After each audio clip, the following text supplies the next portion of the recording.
content d'être là. Je bénis les Seigneurs. Vous allez me permettre d'avoir mon ordinateur ici devant, parce que nous sommes venus en conférence, n'est-ce pas? Ce n'est pas une prédication.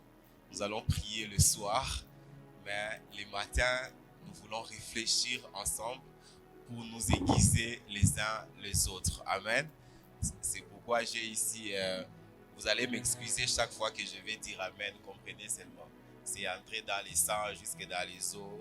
Donc à un certain moment, tu peux oublier, tu dis Alléluia, Amen, mais pendant que nous sommes en train d'enseigner dans une conférence, d'échanger dans une conférence, je voulais commencer par dire merci au Seigneur pour la grâce pour moi d'être ici.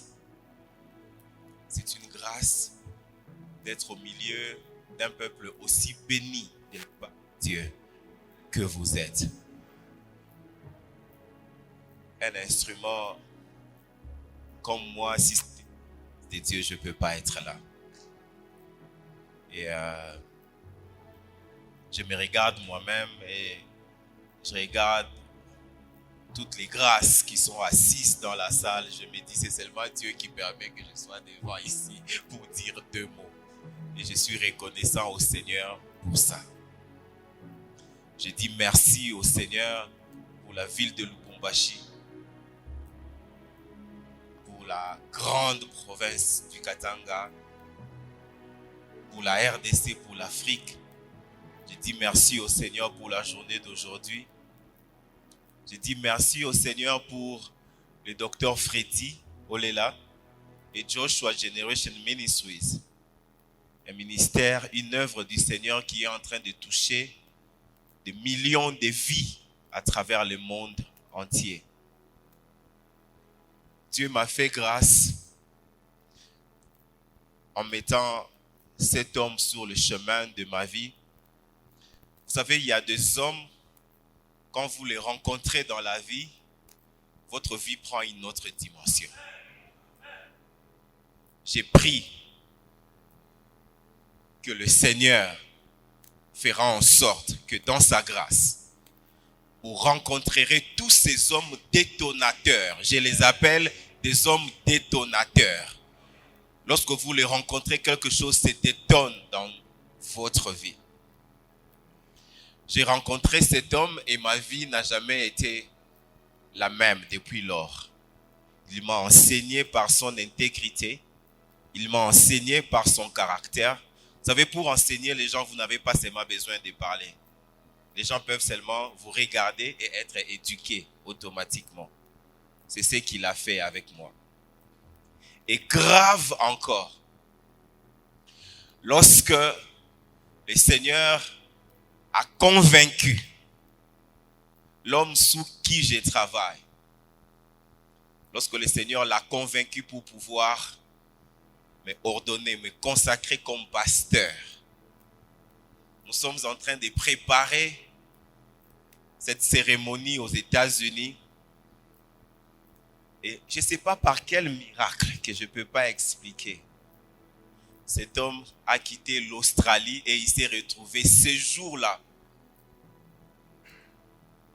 dans cet endroit-là où la cérémonie prenait place. Et lui, il a prié pour moi. Si je suis pasteur, c'est parce que lui, il a prié pour moi. Est-ce que nous pouvons acclamer pour le Seigneur? Alléluia. Et je me rappelle, la toute première fois, j'ai fait un très très long voyage pour aller jusqu'en Australie. Je venais de Kinshasa. Je pense que j'ai fait à peu près 36 heures de vol. C'est lui qui m'a fait venir là-bas pour aller prêcher la parole de Dieu. Quand j'ai atterri en Australie, je lui ai dit, la prochaine fois, pour n'aller à Fobo-Futangambo. Parce que moulaï à vol dans l'avion. Tu dors, tu te réveilles, tu te fatigues. Je bénis le Seigneur pour sa vie. Papa, que le Seigneur vous bénisse encore. Je remercie le Seigneur pour les prophètes côtiers. Papa, que le Seigneur vous élève encore. Un homme différent. La toute première fois que j'ai parlé avec lui, il a touché mon cœur. Quand j'étais en train de venir ici, j'ai atterri à Addis Abeba pour prendre la connexion qui devait m'amener ici. Je pense 10 minutes après mon atterrissage et ma sortie de l'avion, mon téléphone sonne, c'est lui qui appelle.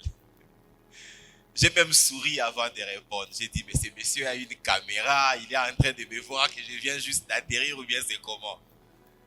Quand je le prends au téléphone, il me dit, non papa, je voulais seulement savoir si ton voyage est en train de bien évoluer. Je lui dis, oui, je viens juste d'atterrir il y a quelques minutes. Il dit, oui, je vais me rassurer que tu évolues bien jusqu'à ce que tu arrives à Lubumbashi. Ça, c'est le cœur de Dieu. Ça, c'est le cœur d'un leader.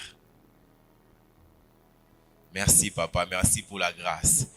Merci pour Nouvelle Cité de David et Wabora et toute la communauté NCD. Merci pour tous les hommes de Dieu qui sont dans cette salle, toutes les femmes de Dieu qui sont là. Beaucoup de respect pour vous, beaucoup de révérence pour vous. Si nous sommes là pour partager, c'est seulement la grâce que Dieu nous a fait, mais nous allons apprendre les uns des autres. Amen. Nous allons prendre quelques minutes pour démarrer nos exposés de ce matin. Comme vous savez, le thème principal de notre conférence, c'est le leadership responsable. Nous voulons réfléchir ensemble sur ces grands thèmes de leadership.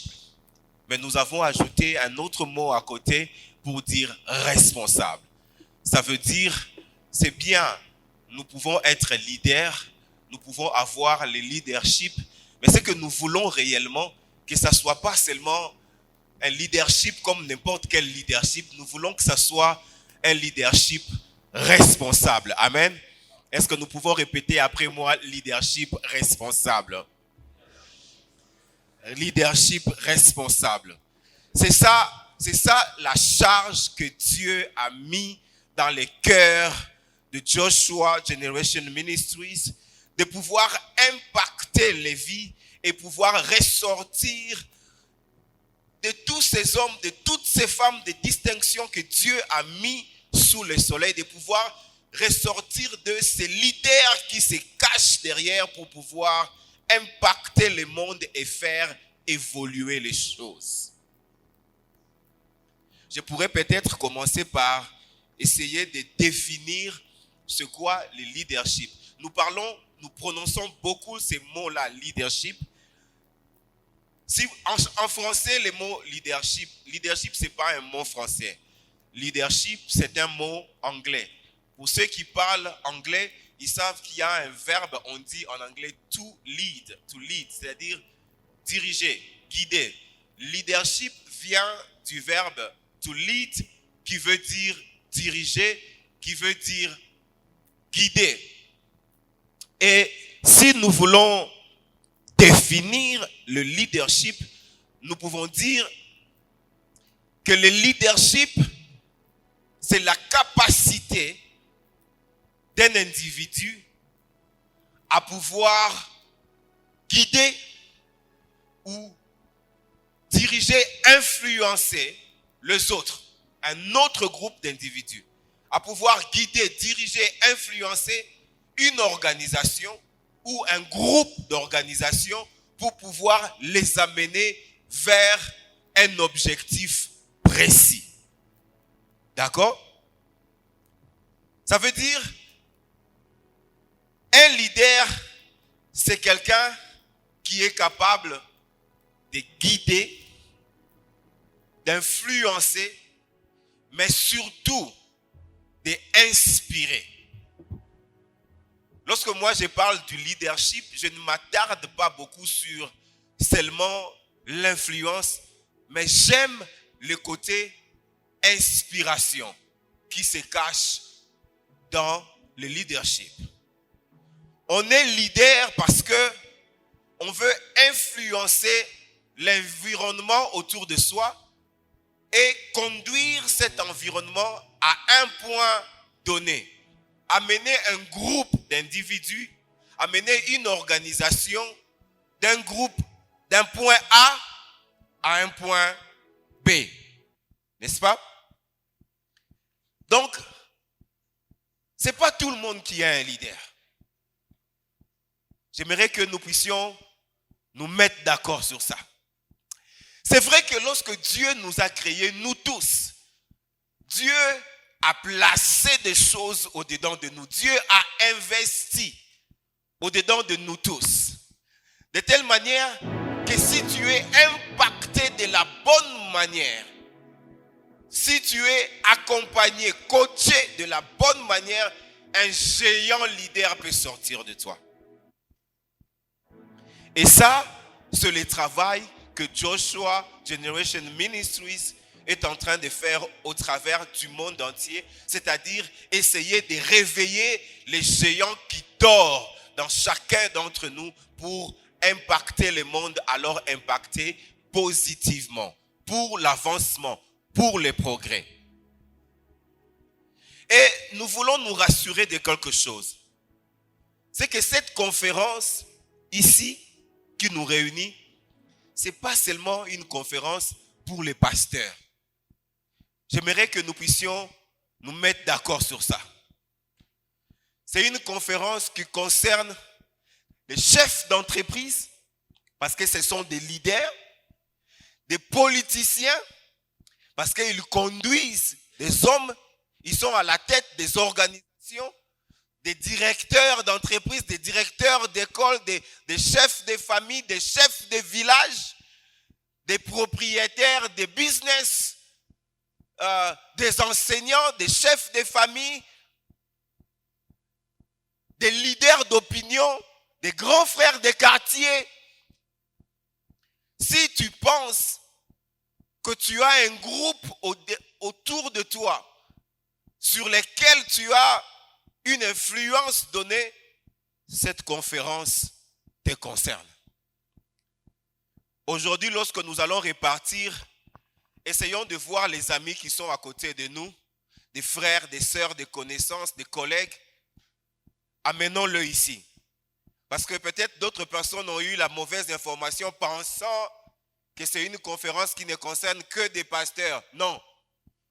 Oui, des pasteurs sont supposés être des leaders, mais cette conférence ici, ce n'est pas seulement pour les pasteurs. Nous voulons impacter tous ceux qui ont eu la grâce d'être au devant de la scène, au devant des autres. Parce que c'est comme ça que la société peut bénéficier du meilleur que nous pouvons avoir pour les progrès, pour l'amélioration des conditions de vie là où nous sommes et même des performances de chacun d'entre nous pour que nous puissions atteindre chacun les objectifs que Dieu a tracés pour nous pour être une bénédiction pour les autres. Parce qu'il y a une chose avec un leader, c'est qu'un leader ne vit pas pour lui-même. Est-ce que tu peux regarder ton voisin, dis-lui, un leader ne vit pas pour lui-même.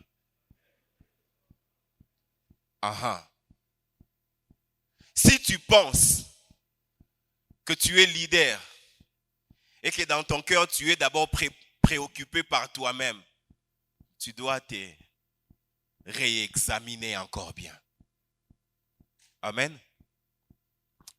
Nous allons avancer. J'étais en train de définir le leadership et c'est qui un leader. Nous avons dit le leadership, c'est cette capacité qu'un individu peut avoir à pouvoir conduire un groupe d'individus ou une organisation ou un groupe d'organisations pour aller d'un point A à un point B pour atteindre un objectif spécifique.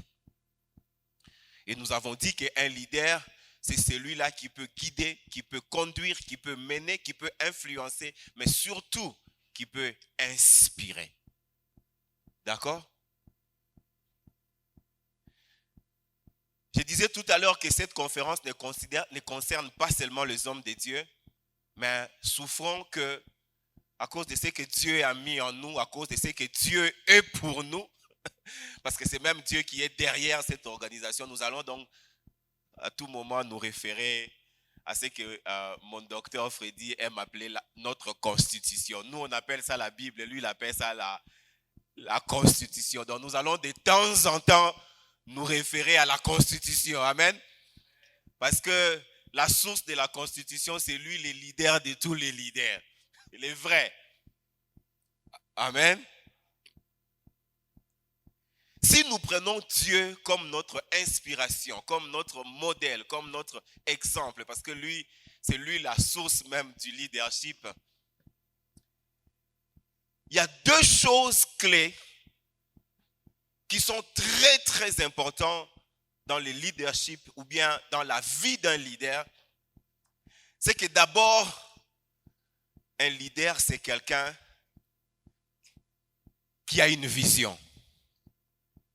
OK? Parce que tu ne peux pas prendre les gens ici, les amener quelque part si tu ne sais pas d'abord où tu vas les amener. D'accord? Il faut d'abord que tu saches où tu veux les amener avant de pouvoir les prendre.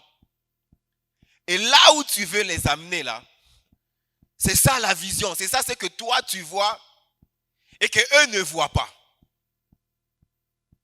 Amen. Et regardons cette chose aujourd'hui, ce matin, je voudrais vraiment dire ça. J'espère que beaucoup d'entre nous dans la salle, tous, ça serait une bénédiction, vous serez d'accord avec moi. C'est que tout le monde ne peut pas avoir une vision. Ce n'est pas tout le monde qui est capable de rêver. C'est vrai, tu peux rêver, mais Dieu peut donner un rêve à qui il veut. Mais il y a des gens qui ne rêveront pas. Ils auront toujours besoin de quelqu'un d'autre qui va rêver pour eux et qui va leur conduire vers ces rêves.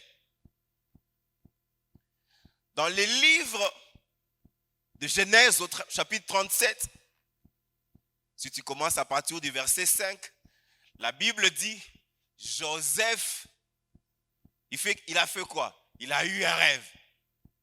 N'est-ce pas? Et il y a une difficulté avec les leaders, c'est que les leaders sont très très souvent combattus à cause de leurs rêves. Mais si tu es leader et qu'on te combat à cause du rêve, n'abandonne pas parce que c'est ça qui fait ton leadership. Regardez, la Bible dit, Joseph a eu un rêve. Il voit des gerbes en train de se... Et il vient raconter ça à ses frères. Ensuite, il voit encore un autre rêve. Il voit des étoiles en train de se courber. Il vient encore leur dire. Mais regardez la réaction de ses frères. La Bible dit qu'ils n'étaient pas d'accord. Ils n'étaient pas contents avec lui. Il dit donc toi tu penses que nous on va venir nous agenouiller devant toi. Son rêve les révolte. Ce qui est intéressant de voir ici, c'est qu'eux-mêmes, lui il était plus petit que eux, n'est-ce pas? Donc eux, ils ont vécu longtemps que lui. C'est-à-dire ils ont dormi plusieurs fois que lui. Normalement, s'ils ont eu la grâce de prier, ils doivent avoir prié plus que lui. Donc normalement, eux, ils avaient beaucoup plus de chances d'avoir des rêves, n'est-ce pas? Mais la Bible nous révèle qu'eux n'ont jamais eu de rêves. Mais lorsque une personne a un rêve pour eux, ils se fâchent.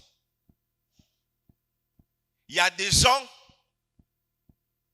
quel que soit le montant de temps ils passeront sous le soleil, ils n'auront jamais un rêve. Il faudra que quelqu'un d'autre rêve pour eux. Et qu'eux se mettent dans cette vision-là pour arriver là où Dieu a tracé pour eux. Regardez les frères de Joseph.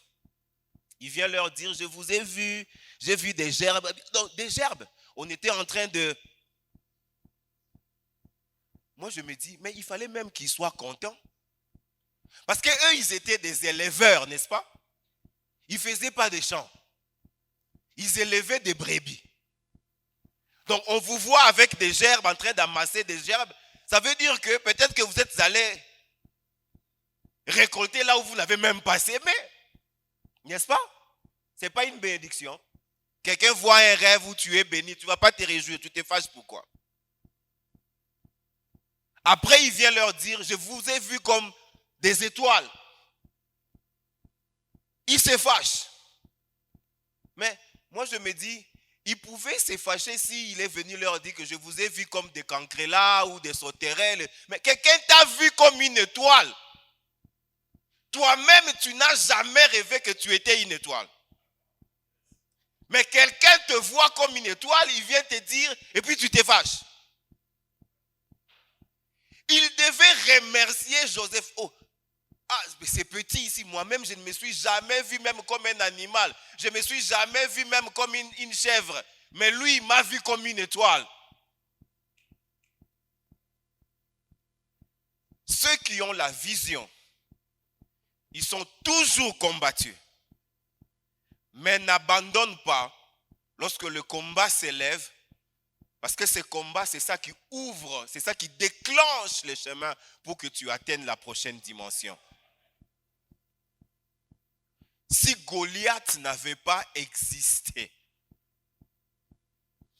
peut-être que David ne serait jamais roi. Parce que ce que David a fait avec Goliath, c'est ça qui a ouvert la voie. Il y a des difficultés qui sont au-devant de toi, qui ne sont pas au fait des difficultés, mais ce sont des tremplins pour que tu ailles là en haut. Dès que tu passes ça, tout Lubumbashi parle de toi. Ce jour-là, lorsque David rentrait en ville, les femmes chantaient, Saül a tué ses 1000, David ses 10 000, n'est-ce pas? C'était à cause de qui? À cause de Goliath, qui était vu comme une difficulté, comme une montagne, mais en vérité, Goliath était une porte. Donc, comme sous David a moni Goliath, Goliath, merci. Merci, parce que si ce n'était pas toi, mais mon boulot. Tu vois les difficultés d'hier là, parfois, hein, il faut que tu envoies des merci à cette difficulté-là. Ces difficultés-là ne peuvent pas t'arrêter. Il faut que tu avances, il faut que tu braves les difficultés. Il y a un animal qui sert beaucoup de leçons dans le leadership. C'est cet oiseau que nous appelons l'aigle. Les gens qui ont étudié beaucoup de sciences disent qu'un aigle est capable de voir une proie à une distance de 5 km. Tu vois, l'aigle là, il est en haut là-bas. 5 km, il est capable de voir qu'il y a une proie. Et lorsqu'il décide de prendre le vol pour venir chercher la proie, depuis 5 km, l'aigle avance vers la proie sans regarder ni à gauche ni à droite. Quelle que soit la tempête qui frappe à côté, l'aigle, ses yeux sont sur la proie jusqu'à ce qu'il arrive, il prend et il remonte. Et il fait ce voyage pendant 5 km sans broncher. Il a ses yeux sur ce qu'il a vu. Tu as vu quoi? J'ai parlé d'un élément important dans le leadership, dans un leader, d'abord la vision. Mais la vision ne suffit pas pour que tu sois un leader accompli qui impacte les gens autour de toi et qui amène les gens devant. Après avoir eu la vision, tu dois mettre... les leaders sont des gens qui mettent en place des systèmes. des systèmes qui permettent ou qui conduisent à l'accomplissement ou à la réalisation de la vision. Au départ, j'avais pris l'exemple de Dieu. Nous avons dit c'est lui le leader de tous les leaders. Même Dieu, il a mis en place des systèmes. Si nous regardons dans les livres de Jérémie au chapitre 33, je ne voulais pas qu'on lise la Bible, mais je pense que même un seul verset là, on peut lire ça quand même. Quelqu'un peut nous faire grâce et si tu as ta Bible à côté, tu peux lire ça. Excusez-moi pour ça, mais bon. Hein? Jérémie chapitre 33, si tu regardes, à partir du verset 17, si tu descends un peu en bas, Dieu parle de l'alliance. Ah, c'est ça, papa. Tu vas au verset 17. Ça, c'est 17. Car ainsi parle l'Éternel, David ne manquera jamais d'un successeur assis sur le trône de la maison d'Israël. 18. Les sacrificateurs, les Lévites ne manqueront jamais devant moi des successeurs pour offrir des holocaustes, brûler de l'encens avec les offrandes et faire des sacrifices tout le jour. 19. La parole de l'Éternel fut adressée à Jérémie en ce mot. Suivant.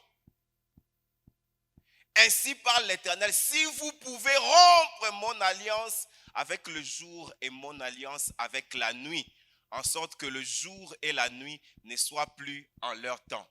Tu peux t'arrêter là, papa. Dieu parle. Dieu dit, je jure que David ne manquera jamais d'un successeur. Et ce que je décide, rien ne changera ça. Dieu donne une condition. Il dit, la seule chose qui peut changer ça, c'est si vous pouvez arriver à rompre mon alliance avec le jour et avec la nuit. De telle manière que le jour et la nuit ne peuvent plus se succéder. Donc ça veut dire que Dieu a traité une alliance avec le jour et Dieu a traité une alliance avec la nuit. Oh, j'ai pris que dans cette salle, il y a des gens qui ont une alliance avec le Seigneur, qui ont des alliances avec Dieu. Si tu n'en as pas, bien aimé, cherche. Parce que même le jour que tu vois, le jour a signé une alliance avec Dieu. Même la nuit qui est sombre, elle a une alliance avec Dieu. Et Dieu dit, cette alliance-là me permet, moi,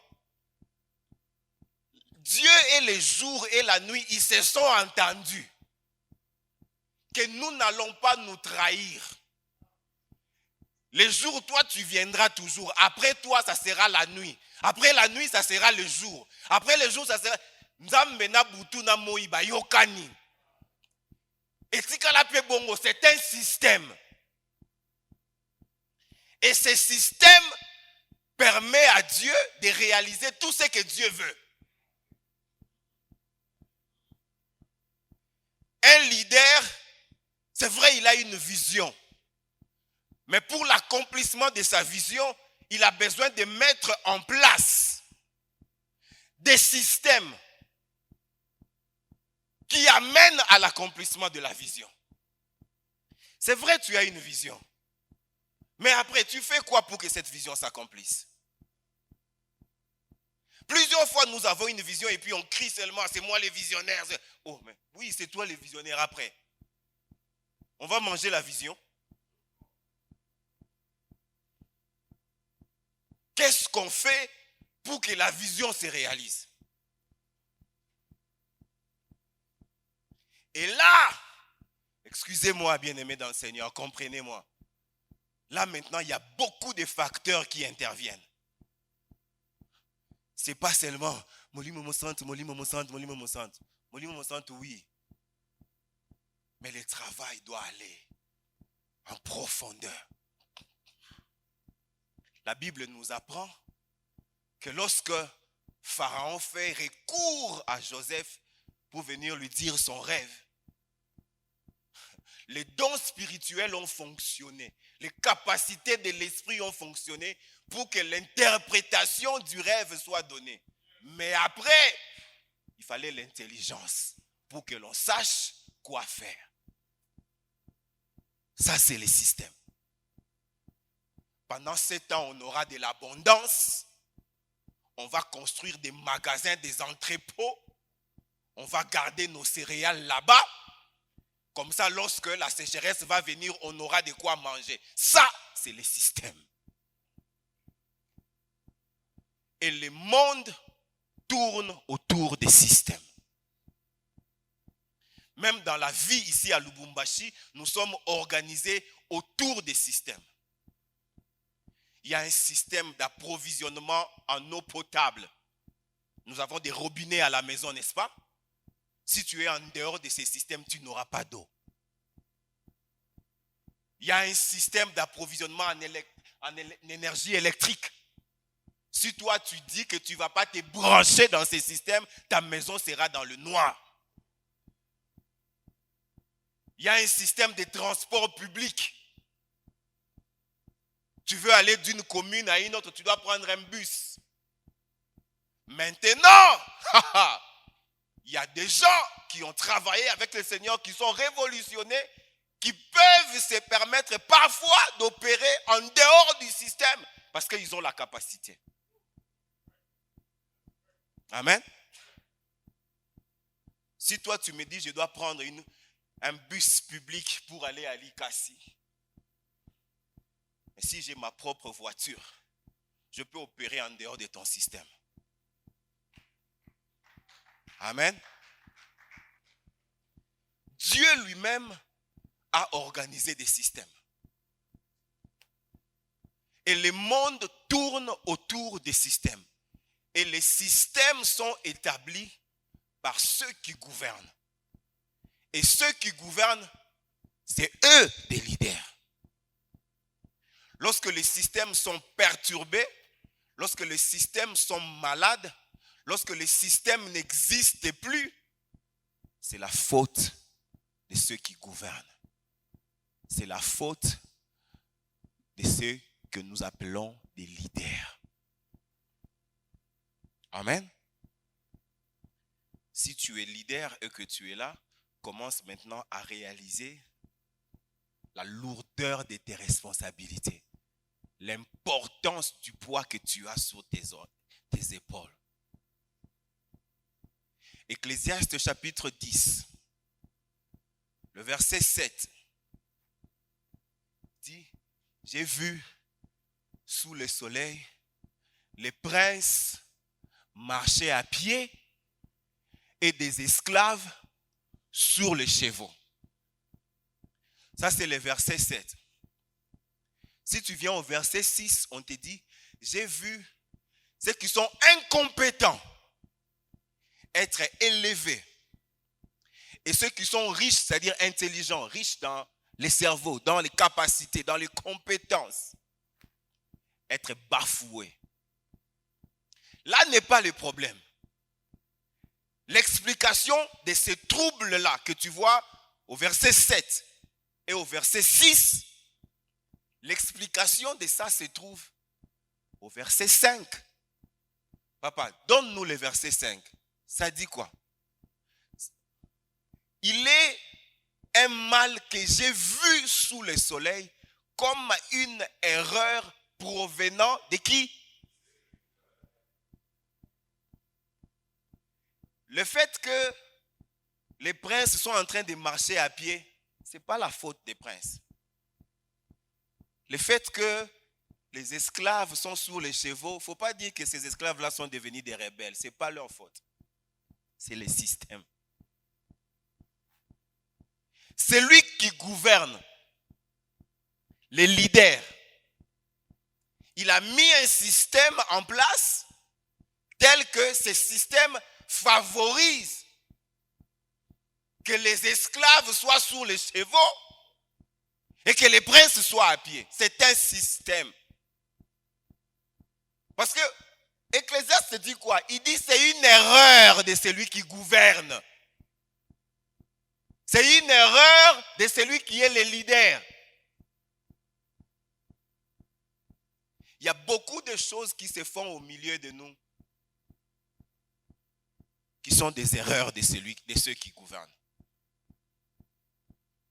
Je n'ai pas peur, je n'ai pas honte de dire que même notre pays, nous nous trouvons dans la condition où nous nous trouvons par erreur de ceux qui gouvernent.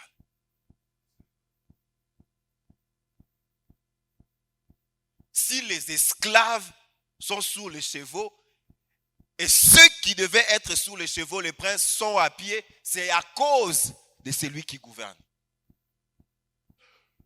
Si la folie est élevée et l'intelligence est bafouée, c'est la faute du leader qui gouverne.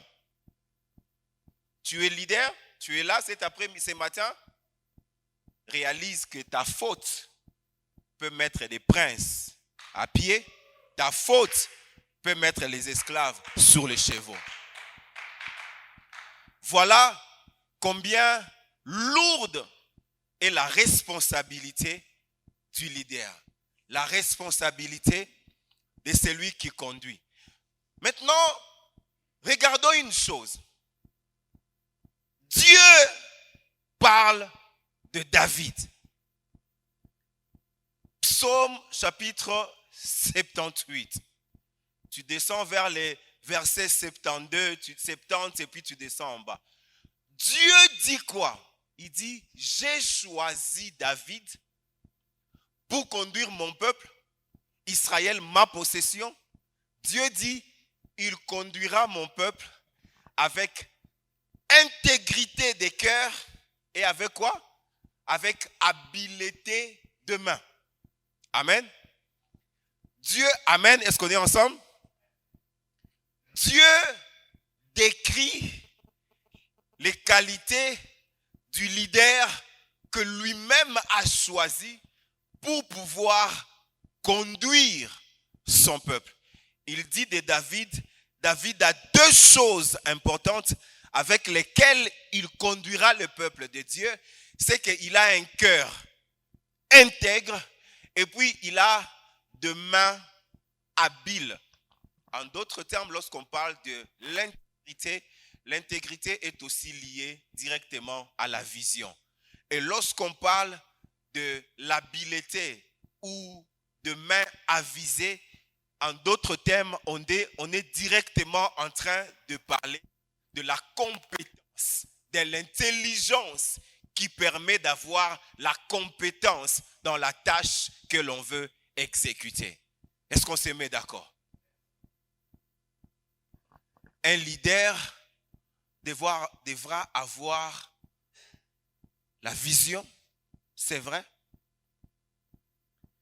mais la vision n'est pas suffisante pour conduire un peuple, pour le manifester. Il faut mettre en place des systèmes des systèmes qui feront en sorte que le travail se fasse pour que cette vision qui est dans la tête puisse se matérialiser. Et maintenant, cette partie-là, c'est là où nous allons passer beaucoup plus de temps de discussion pendant ces 3 jours. La partie main avisée, la partie compétence, la partie habilité. Parce que c'est ça, beaucoup plus qui nous fait défaut. Ecclésiaste nous a dit que la folie est élevée et l'intelligence est bafouée. Les incompétents sont placés en haut. Les incompétents, on leur accorde des postes qu'ils n'ont pas la capacité de gérer. Et ceux qui ont la capacité de faire des choses, on les jette dans le puits. C'est juste comme le cas de Joseph, comme on était en train de dire tout à l'heure, n'est-ce pas? Lui qui avait la vision, on l'a pris, on l'a mis dans le puits. Et les gens qui n'avaient pas de vision, ils sont restés dehors. Non, bino mutuboa na vision te bino ne faut pas compter na libulu. Le type là, il a une vision, il faut les sortir.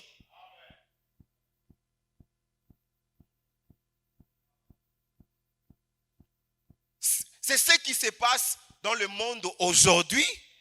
C'est ce qui complique la vie. Parce que ceux qui gouvernent mettent en place des systèmes qui sont corrompus, des systèmes qui sont corrosifs, des systèmes qui font en sorte que ceux qui ont la vision sont placés dans les puits. Et des gens qui sont sans vision, eux, ils sont libres, ils sont dehors. Maintenant, dis-moi, si un aveugle doit conduire celui qui voit, ou bien si un aveugle doit conduire d'autres aveugles, Tosuka.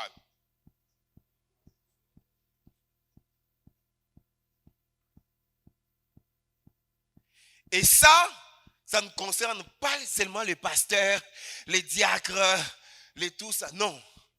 Dans tous les secteurs de la vie, nous avons besoin de nous éduquer, nous avons besoin de nous former, nous avons besoin de nous équiper, nous avons besoin de nous tailler pour que nous puissions avoir au-delà du cœur que Dieu nous a donné, de la vision que Dieu a enfouie au-dedans de nous, au-delà de ça, que nous puissions avoir les capacités intellectuelles, matérielles, nécessaires qui nous amènent devant.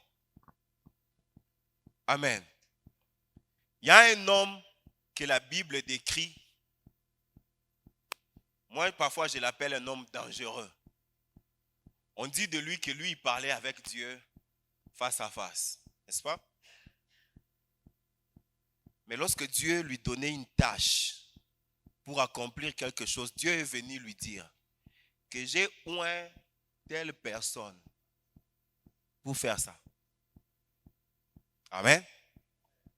Toi, avec ton onction, d'accord. Je parle avec toi face à face, d'accord. On est des amis, d'accord. Mais pour faire cette chose-là, tu vas avoir besoin de ces gars-là. Un leader, c'est aussi cette personne-là qui est capable de reconnaître que l'autre là, c'est une étoile. L'autre là, je ne peux pas le tuer. Parce que lui, il va faire ça pour moi. Les leaders découvrent les capacités autour de lui. Les leaders développent la confiance entre lui et le groupe qu'il conduit. De telle manière que le groupe qui est en train de le suivre lui fait complètement confiance. Tu t'es tellement déversé en eux qu'ils se reconnaissent en toi. C'est comme ça que tu les inspires.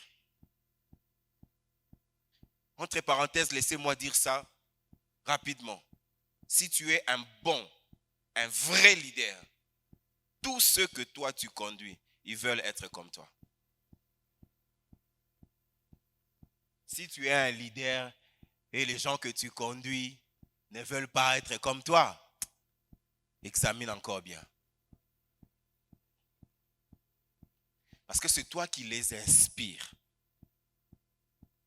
C'est toi qui prends ce qu'il y a au-dedans de toi et tu les télécharges en eux. Et lorsqu'ils agissent, c'était comme si c'était une reproduction de toi-même. Plusieurs fois, j'entends beaucoup de nos papas dire, beaucoup de nos pasteurs dire, « Ah, cet enfant-là, lorsque je le regarde, je me vois en lui. » Il dit, bon, mais je peux même voyager, je lui laisse l'église. Lorsque lui, quand je ne suis pas là, lorsque lui il est là, je suis en confiance. Pourquoi? Parce que ce papa a été capable de se télécharger dans cet enfant. Il y a des enfants comme ça, lorsqu'ils prêchent, tu entends comme si c'était la voix de son père. Lorsqu'il marche, tu te dis, oh, est-ce que c'est... Son père, le leader est tellement entré au-dedans de lui. Lorsque tu lui poses une question, la façon dont il te répond, tu t'es dit dans ton cœur, son père allait me répondre de la même façon.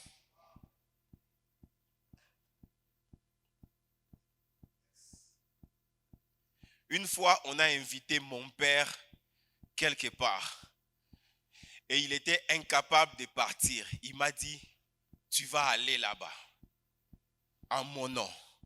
Et puis il a appelé les gens qui m'ont reçu là-bas. Il leur a dit, j'envoie mon fils parce que moi, je ne serai pas capable de venir.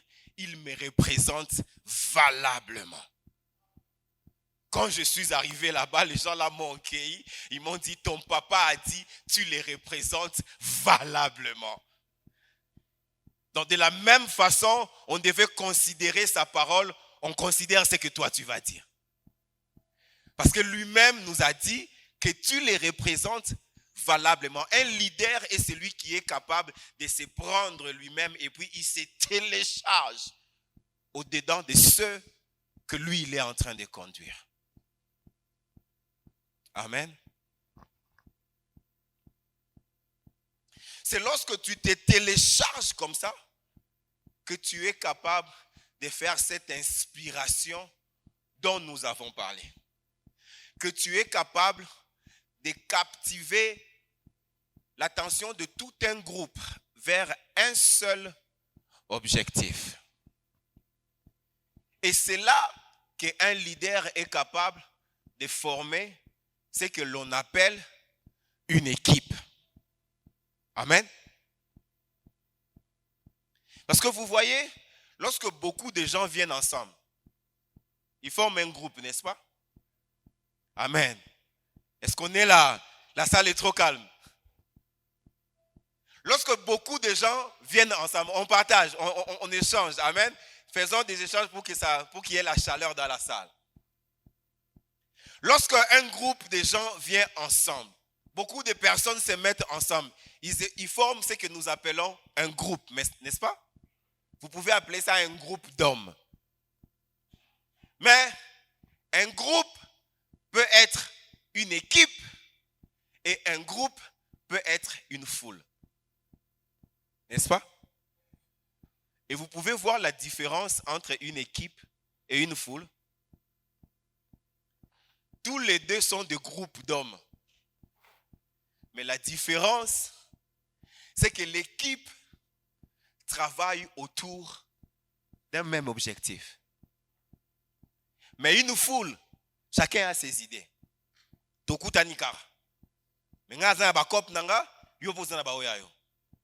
On forme une foule. L'autre va à gauche, l'autre veut aller à droite. Résultat, cacophonie. Résultat, les gens se cognent la tête. Résultat, il n'y a pas de progrès. Lorsque les hommes se sont mis d'accord pour faire une seule chose ensemble, ils ont commencé à construire la tour de Babel. Dieu a regardé, a dit, hey, ça c'est une équipe. Si on ne vient pas là-bas, comme ils ont un seul objectif, ils vont aller de l'avant. Qu'est-ce que Dieu a dit? Qu'est-ce que Dieu a fait? Il a pris une équipe, il a transformé ça en foule. Ce qui était une équipe est devenu maintenant une foule. Munam nandengena. Ay bagomo swana, bagomo bunda. Conséquence, l'autre part à gauche, l'autre part à droite, copie à tour de Babel et foiré.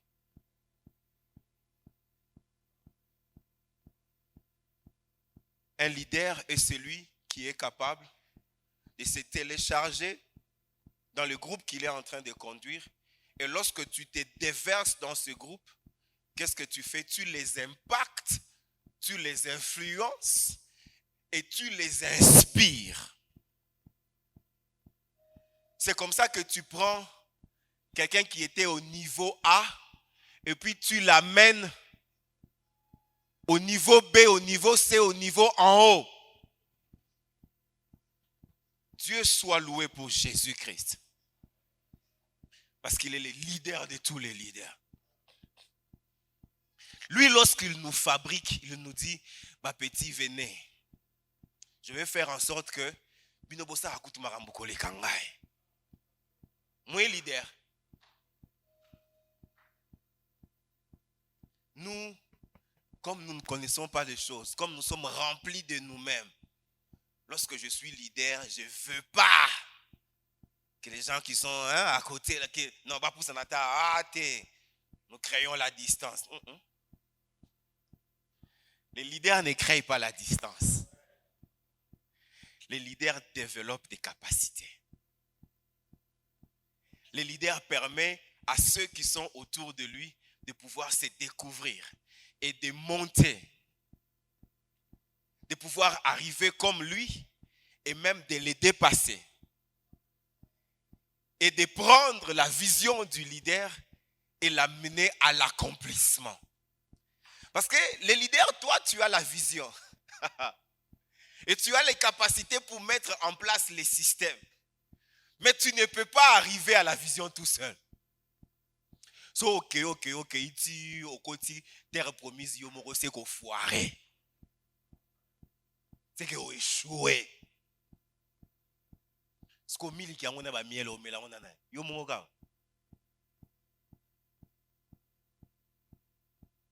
Un leader, c'est comme un tracteur. Au Katanga, vous avez la SNCC. La SNCC, vous avez un seul locomotive. Devant là, une seule locomotive. Mais regarde les voitures derrière. Hein? Les wagons derrière. Tout ça, c'est conduit par une seule locomotive. Les tracteurs, ils tirent tout le monde vers l'avant. Que Dieu nous donne des leaders responsables qui tirent l'équipe vers l'avant. Et ça, ce n'est pas seulement à l'église. Ça, c'est même dans les business. Bien, mais nous devons être capables de fabriquer des millions et des millionnaires au milieu de nous. Des milliardaires au milieu de nous. Je ne sais pas à NCD si vous avez combien de millionnaires dans cette église. Mais dans 5 ans, si tu es millionnaire ici, nous devons avoir 15 autres millionnaires ici. Parce que ce n'est pas par hasard que Dieu t'a mis là. Dieu t'a mis là pour que toi tu attires d'autres, que tu fabriques d'autres millionnaires. Parce que vous savez, il y a un grand secret des leaders. C'est qu'un leader ne peut pas mourir avec l'investissement qu'il a et puis partir avec ça dans la tombe. Si tu es leader et tu meurs avec cette richesse-là, c'est que tu as été un faux leader. Ou bien un leader faible. Parce que ce que Dieu a mis en toi, ce n'est pas seulement pour toi. C'est pour profiter aussi aux autres. Il y a un type qui n'a pas très bien compris ça. Il est mort, il est parti avec les choses de Dieu dans la tombe. Dieu était tellement fâché, Dieu a envoyé un vagabond, il dit, va récupérer ces trucs-là, sors ça du cimetière. Parce que le leader était distrait, il est parti au cimetière avec quelque chose qu'il devait laisser derrière.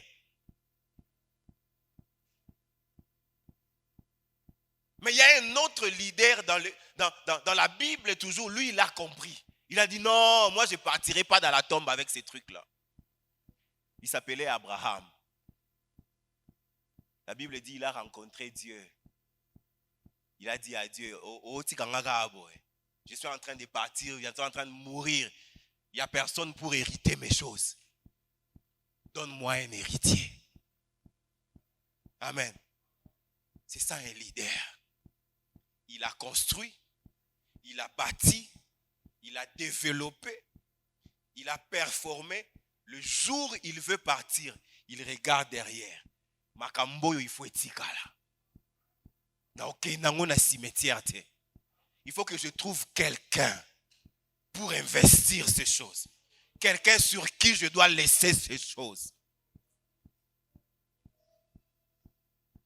Quelque chose qui nous tue, nous. Même dans le monde, dans le business, à l'école, dans la famille, dans les quartiers. Ce que nous voulons, c'est que c'est seulement moi qui dois avoir ça. Non, frère. Tu penses que ce que toi tu as, c'est seulement toi qui dois avoir ça. Et puis tu penses que tu es leader. Mais non, tu te trompes. La force d'un leader se voit par le nombre des héritiers derrière, qu'il a bâti, qu'il a construit, qu'il a élevé et qui fait la fierté à la porte de la ville. La Bible dit qu'un homme heureux est celui qui a beaucoup d'enfants, comme un chasseur qui a rempli de flèches son carquois, n'est-ce pas? Lorsqu'il y a une bataille à la porte de la ville, lui, il n'aura pas honte. Pourquoi? Parce qu'il y aura des géants qui vont s'élever pour dire, nous allons défendre le nom de cet homme. Nous allons défendre l'honneur de cet homme. Parce qu'une chose, c'est que même si tu es leader, tu vas vieillir. Même si tu es leader, de choses que tu fais aujourd'hui, tu ne seras pas capable de les faire demain. La Bible nous parle de David encore. David, c'était un dangereux. Amen. Ces petits garçons, asambwisa Goliath na miswa batunions. Vous savez, l'affaire de Goliath, nous aujourd'hui on parle de ça seulement comme ça parce que c'est une histoire pour nous, on n'était pas là. Mais c'était catastrophique. Hein? C'était un conflit terrible. Vous vous imaginez ces gens-là, après la défaite, lorsqu'ils sont rentrés chez eux, qu'est-ce qu'ils ont dit? C'est David nous a humiliés à ce point-là. Il a tué notre géant, la fierté de notre nation. Ces gens ont haï David jusqu'au plus profond de leur cœur. Toute leur vie, ils ont développé des stratégies pour voir comment est-ce qu'ils rentreront pour tuer David. Et la Bible dit qu'un jour, lorsque David a vieilli, leader, tu vieilliras. Dis à ton voisin, leader, tu vieilliras. David, jeune et tout, vieux, mais il se retrouve au front, au combat. À côté de ce qu'on a cousin Moya Goliath. Ces cousins-là étaient encore jeunes, avec les sangs jeunes dans le corps, avec l'énergie de la jeunesse. Mais David, aujourd'hui, je vais finir avec toi. À cette époque-là, le petit de Goliath, il est jeune. C'est un géant, un militaire dans l'armée, commando suicide, bien formé. Et David, le héros, ça comme Mpaka.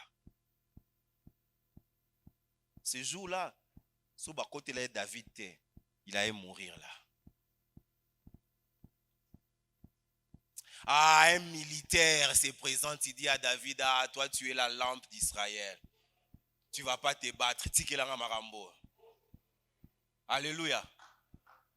Leader, ils viendront un jour. Il faut que les héritiers là, lorsque toi tu as vieilli, lorsque ton corps commence à perdre la force, lorsque tu ne peux plus te tenir à la porte de la ville, c'est ça. Les chants que tu as faits, ils vont s'élever ici et faire la bataille à ta place. Amen. Et ça prend aussi le poids, le kilo, l'honneur, la responsabilité de ceux dans qui les leaders ont investi. Parce que nous autres aussi, les jeunes là, lorsqu'on investit à nous jusqu'à fier, trop. On s'élève, on bombe la poitrine, on pense que nous, on est arrivés. Au point d'oublier ceux qui ont ouvert la voie pour nous.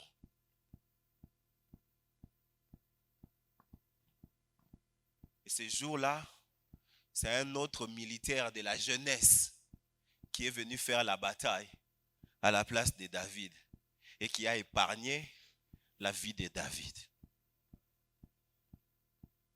Voilà, lorsque un leader est capable de se télécharger dans la vie de ceux que lui est en train de conduire, ils peuvent arriver à sa place et pouvoir les défendre. C'est pour dire quoi? C'est un principe de la vie. Comme je disais tout à l'heure, que Dieu a établi des systèmes Dieu a établi des systèmes même dans la nature, même avec la nature. Ce que tu fais aujourd'hui te revient. Leader, lorsque tu comprends cela, tu vis différemment, tu formes les capacités des gens autour de toi différemment et tu gouvernes différemment. Je reviens encore sur ces passages dans les livres de l'Ecclésiaste. Les princes marchant à pied, les esclaves sur les chevaux. Ecclésiaste regarde ça, il dit, c'est pas normal. Et puis quand tu remontes au verset 5, il dit, c'est l'erreur de celui qui gouverne. Donc ce n'est pas la faute des esclaves qui sont sur les chevaux. Ce n'est pas leur faute. Il ne faut pas traiter ces esclaves-là des rebelles, des gens de mauvaise foi. Non, ce n'est pas leur faute. Ce n'est pas la faute du prince qui marche à pied. Il ne faut pas dire à ces princes-là, oh non, c'est un paresseux, il n'aime pas travailler, tout ça, il ne fait rien, voilà. Tout un prince, il marche à pied. Non, ce n'est pas sa faute. C'est la faute de celui qui gouverne. C'est la faute de celui qui a placé, qui a fabriqué et établi un système de gouvernance, un système qui favorise que les esclaves soient sur les chevaux et que les princes soient à pied. C'est pourquoi, enfants de Dieu, cette conférence ici ne concerne pas seulement les pasteurs, les diacres, les quiges, politiciens, businessmen, tout ça. Nous sommes dans la société, nous devons affecter, nous devons influencer tous les secteurs de la vie de telle manière que les systèmes qui sont montés soient de bons systèmes et lorsqu'ils sont mis en opération, permettent l'amélioration des performances, mais aussi l'amélioration des conditions de vie de ceux qui vivent dans les systèmes.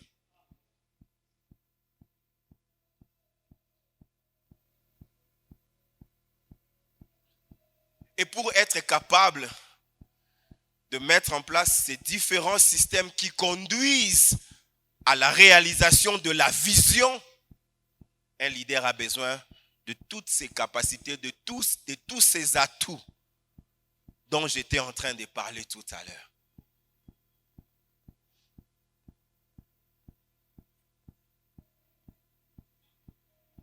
Je vous ai donné à un moment donné l'exemple de l'aigle.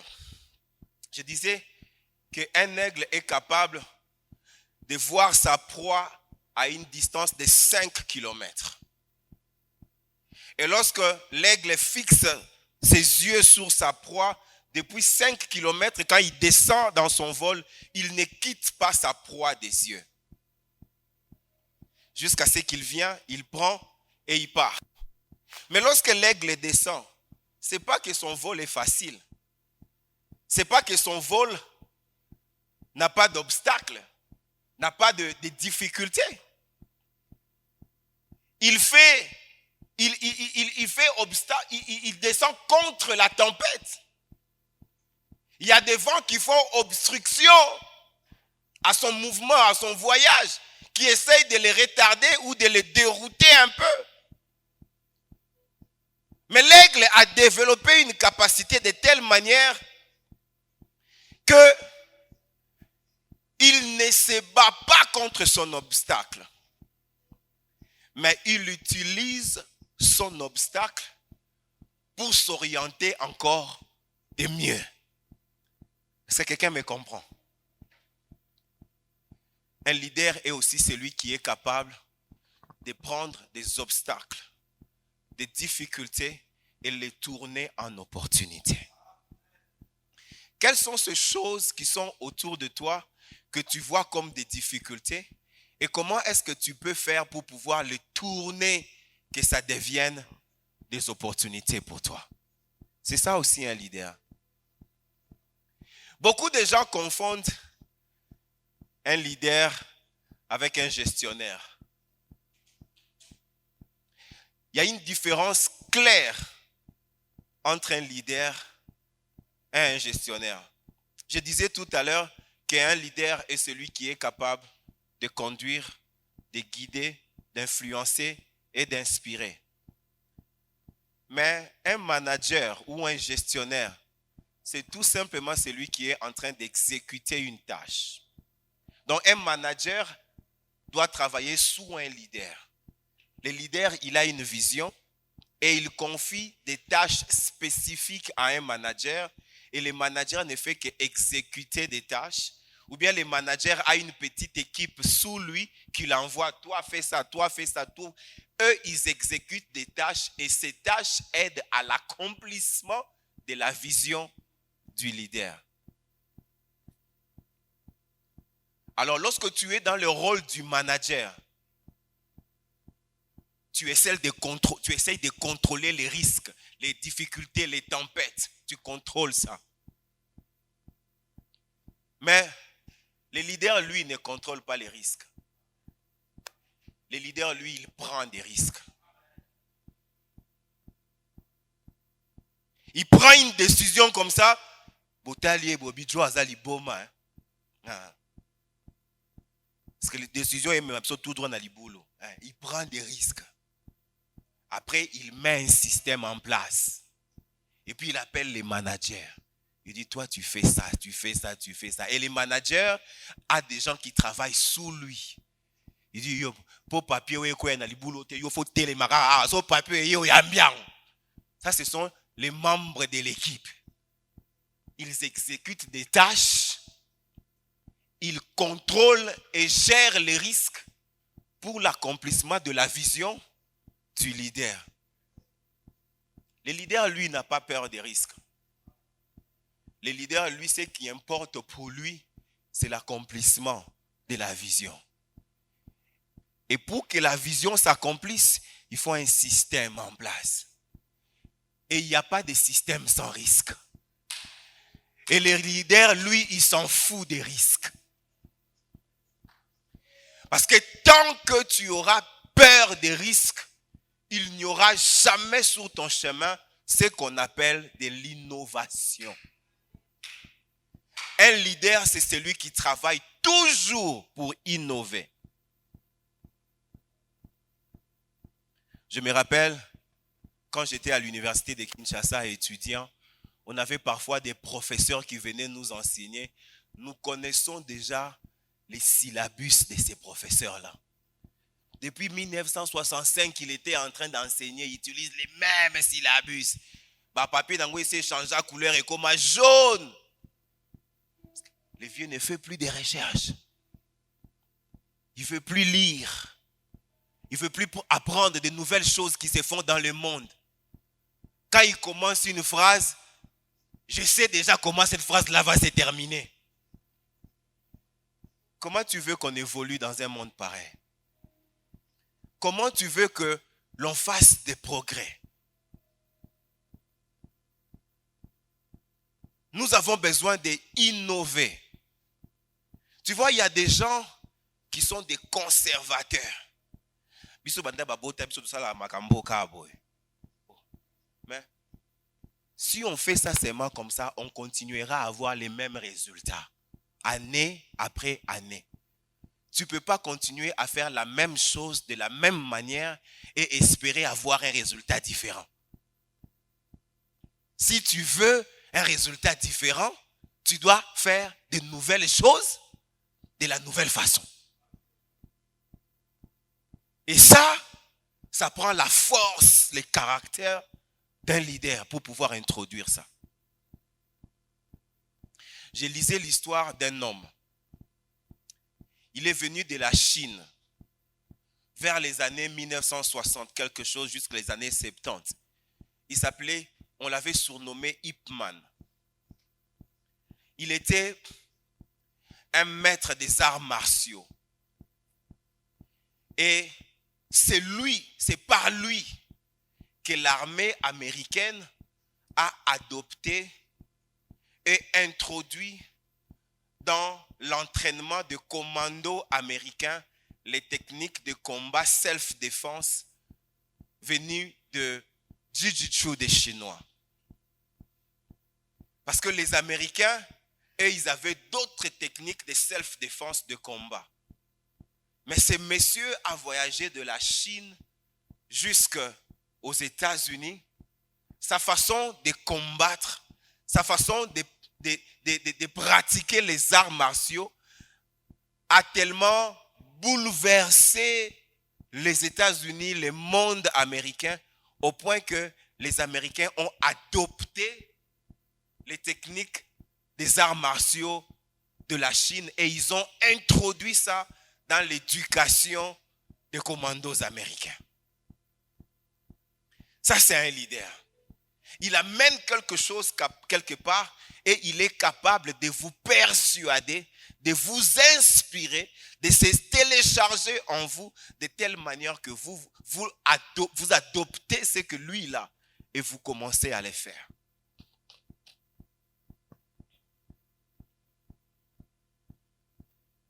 Amen.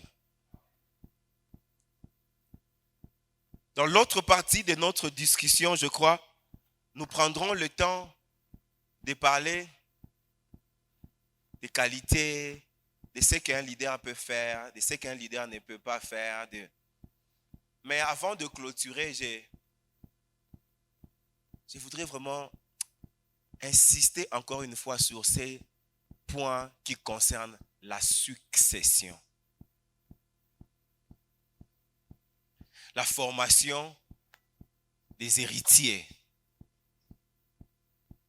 Les passages du flambeau d'une génération à une autre.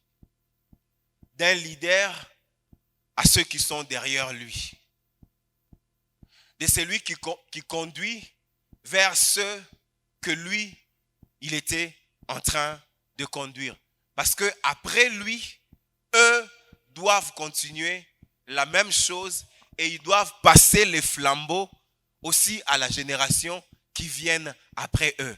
Remarquez, lorsque Dieu parle à son peuple, il leur dit, vous enseignerez ceci à vos enfants et vos enfants à leurs enfants et ça sera comme ça des générations âgées. Ça, c'est un leader qui parle. Il a dans sa tête la notion de la succession. Lorsque Abraham veut mourir, il avance vers la mort, il dit à Dieu, il faut que tu me donnes un héritier pour que je lui donne ce que j'ai. Je ne peux pas aller mourir avec les flambeaux que j'ai. Ce que j'ai est tellement riche, ce que j'ai est tellement puissant, ce que j'ai a tellement de la valeur, je ne peux pas aller dans les tombeaux avec ça. Combien ne sont pas nos leaders qui vont dans les cimetières avec toute la richesse que Dieu leur a donnée? Et pourtant, ils pouvaient laisser ces choses-là aux gens qui sont derrière. Même dans la vie de tous les jours, prenons ces choses au sérieux. Et lorsque nous parlons des blancs, parfois nous prenons des blancs comme des fous. Un blanc, il n'est pas encore mort, mais il a déjà écrit son testament. Il dit, quand je vais mourir, ma parcelle là de la Loano, vous donnez ça à mon fils qui habite, je ne sais pas moi où là. Oh, ma voiture noire, vous donnez ça. Il a déjà écrit. Mais nous, si tu commences seulement, on dit, sûrement, il y a une maladie à cancer, il y a un makambo. Mais ce sont des choses sérieuses qui définissent les caractères de celui qui est un leader. Un leader ne laisse pas de détails au hasard. Lorsqu'il passe quelque part, vous devez savoir qu'il était passé par ici. Et puis, il vous laisse des traces, de telle manière que vous êtes capable de les suivre là où il est.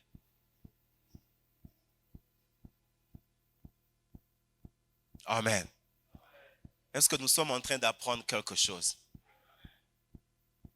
Et ce leadership, comme je disais tout à l'heure, ce n'est pas seulement pasteur, diacre, tout ça. Nous voulons des hommes de Dieu, comme le prophète Gauthier disait tout à l'heure. D'ailleurs, c'est une prophétie, bonne pour celui pour qui l'a pris parmi nous ici là.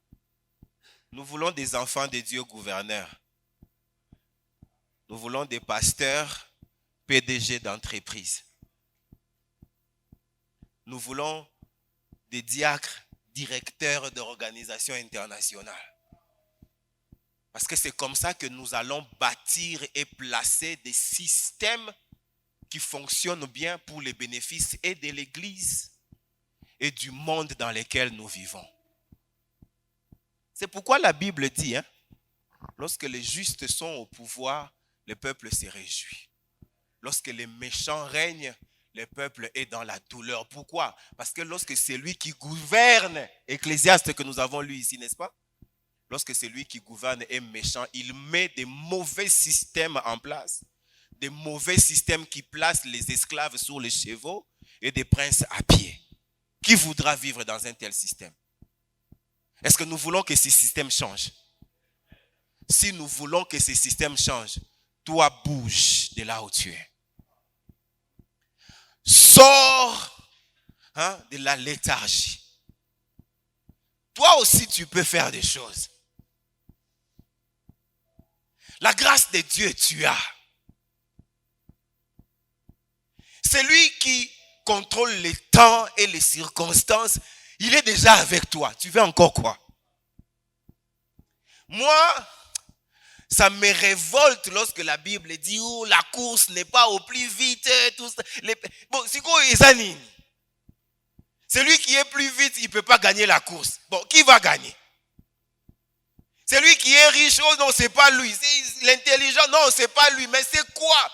On dit, tout dépend pour eux des temps et des circonstances.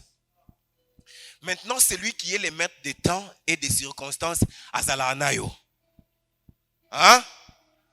Si parfois tu oublies ça, je voulais profiter de cette opportunité pour te rappeler que c'est lui qui contrôle le temps et il contrôle les circonstances. Il dort pas seulement dans ton cœur, mais il dort aussi dans ta chambre. Tu marches avec lui, lorsque tu pars au bureau là, il est avec toi. Même lorsque tu as pris la route pour venir ici, vous êtes venus ensemble. Là où tu es assis, là, il est assis avec toi. Maintenant, qu'est-ce que tu ne peux pas faire? Les hommes essayeront toujours de te limiter. De te dire ce que toi, tu n'es pas capable de faire. De te dire que tu es un incompétent, votre famille n'a pas de nom, d'ailleurs toi tu n'es pas intelligent, tu avais seulement de 50%, d'ailleurs, je m'en fous. Est-ce que je peux me lever aujourd'hui, prendre une décision et commencer quelque chose? Tel que je suis en train de partager avec vous là, ma petite sœur à moi est dans cette salle. Si elle vous raconte d'où Dieu nous a pris et là où Dieu nous a amenés aujourd'hui, vous n'allez pas croire. Moi, monter dans les avions, voyager, c'était comme un rêve pour moi. Les gens font comment pour monter dans l'avion? Les gens font comment pour avoir les visas? Ce qu'on appelle visa, c'est quoi? Mais aujourd'hui, parfois, je refuse de monter dans les avions. On ne te dit pas, attends, non, je suis fatigué, je ne partirai pas. Celui qui est capable de faire ça, c'est celui qui maîtrise les temps et les circonstances. Et il est avec toi.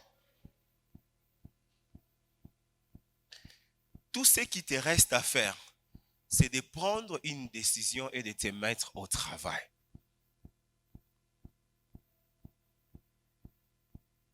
Et de te former, tu n'as aucune idée de ce que toi tu peux faire. J'aime quelque chose que les Américains disent, bien que je ne crois pas à ça, mais j'aime ça quand même. Ils disent en anglais, the sky is the limit. En français, je peux dire comme les ciels là, c'est ça la limite. Pour moi même, les ciels n'est pas la limite, parce que ce que Dieu veut faire, il peut faire. Les Américains se disent à Dieu, ils se disent à eux-mêmes que ce qui peut m'arrêter là, c'est seulement le ciel. Donc en dehors, c'est comme s'il y avait un plafond au ciel là-bas, que quand tu arrives au plafond là, tu t'arrêtes. Et ils pensent comme ça. Moi, je sais qu'il n'y a pas de plafond. Mais eux, ils se disent qu'en dehors de ces plafonds là qui existent là-bas là, il n'y a pas autre chose qui peut m'arrêter. Surtout quand tu es enfant de Dieu. Surtout quand celui qui marche, qui contrôle le temps et les circonstances, il est avec toi. Bien-aimé, pourquoi tu ne commences pas cette compagnie-là pour laquelle tu avais l'idée depuis longtemps? Tu dis seulement, je vais faire ça l'année prochaine. Je vais faire ça l'année prochaine. Depuis longtemps, tu as décidé, je dois voyager pour aller acheter ces trucs-là. Tu ne pars pas. Tous les jours, tu te donnes des raisons à toi-même. Oh non, aujourd'hui, il a plu. C'est pourquoi je ne vais pas partir, je partirai demain. Demain, quand on sera demain, tu vas dire, ah, il fait trop froid. Bon, je vais partir la semaine prochaine. La semaine prochaine, tu vas dire, oh, notre cousin est mort. Je vais seulement faire ça les mois prochains. Tu n'as... Qu'est-ce que tu as toujours des... Papa, maman, est-ce que tu vas t'élever un jour pour faire ça? Dis à ton voisin, est-ce que tu vas t'élever un jour pour faire ça? Pose-lui la question. Est-ce que finalement tu vas t'élever un jour pour faire cette chose-là? Parce qu'on est fatigué d'attendre.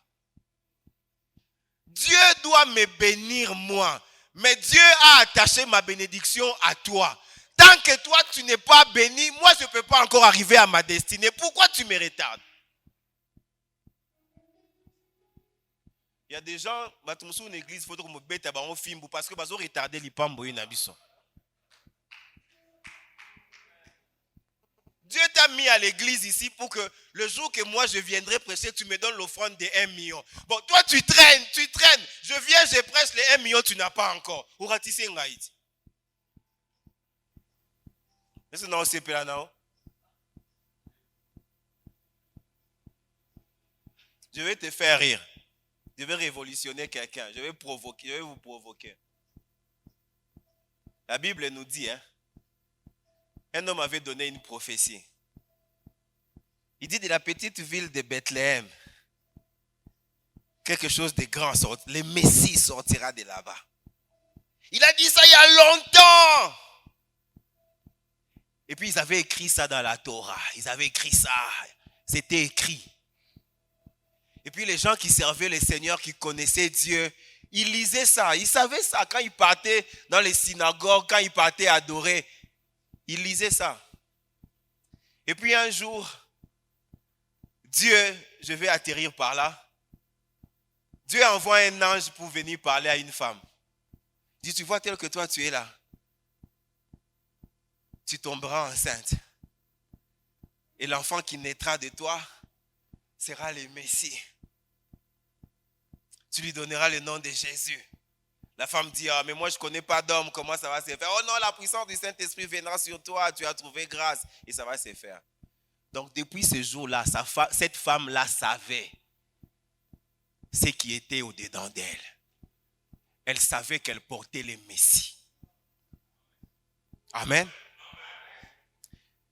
Mais maintenant, la Bible nous dit quoi? Que Jésus-Christ est né où? Non! Un petit endroit. Il n'y avait même pas de matelas, même pas du lait, même pas de couches. Seulement les animaux à côté. Il n'y avait pas de place dans la maternité parce que les hôpitaux étaient pleins, les hôtels étaient pleins. Toi, tu penses, un jour je suis resté moi-même, je me posais la question, Seigneur, mais pourquoi ça s'est passé comme ça? Les enfants des riches de cette époque-là, ils sont nés dans la polyclinique, ici c'est quel nom-là de Bethléem? Mais toi, vraiment, le roi des rois, ton fils est parti naître à côté des souris et tout et tout. Comment tu as fait ça comme ça? Puis j'ai commencé à réfléchir moi-même. On avait dit que le Messie naîtra de Bethléem. Et Marie était au courant. Mais lorsque Marie est devenue grosse et qu'elle savait qu'elle portait le Messie, je me suis posé la question, pourquoi elle n'est pas partie directement vivre à Bethléem? Elle est devenue enceinte, la Bible dit, elle a pris ses affaires à quel congé pas cousine là-bas. La maman de Jean-Baptiste. Avant de dire qu'on a 6 mois. Koto nzamba ozelaye, moi no foya na Bethléem. Maria zomela potopoto nanda kuya. La maman de Jean-Baptiste, comment elle s'appelait? Elisabeth prépare bangaingai ya mwamba, elle mange. Nzambe na Bethléem a ozelaye, yara koto. Marie continue à traîner là-bas jusqu'au point où Dieu dit, moi non, so na tiki e kabwe. Aroya Bethléem te. La prophétie risque de rater. Dieu part parler à un type. Il dit, toi, tu dois convoquer les recensements. Et puis, tu dois leur donner l'ordre que chacun doit aller se recenser dans les villages là-bas chez eux. Et puis, ce roi-là, il signe l'ordre. Tout le monde recensement. Toi, tes parents sont d'où? Oh, mes parents sont du village de... Ah, va là-bas. Alors, Joseph et Marie, ils se disent, oh, donc nous, on doit aller nous recenser où? Oh non, à Bethléem. Ah, on part. On part. Marie, à cause d'aller à Bethléem, il a fait faire des voyages inutiles aux gens que les gens n'avaient pas prévu de faire. Il y a des gens qui te font faire des voyages inutiles parce qu'ils ont décidé de retarder les choses. Dieu l'a poussé par force pour l'amener là-bas. J'ai pris ce matin que ce que tu devais faire là pour que les choses changent, que Dieu te pousse même par la force pour les faire. Que le Seigneur vous bénisse. Amen. Amen.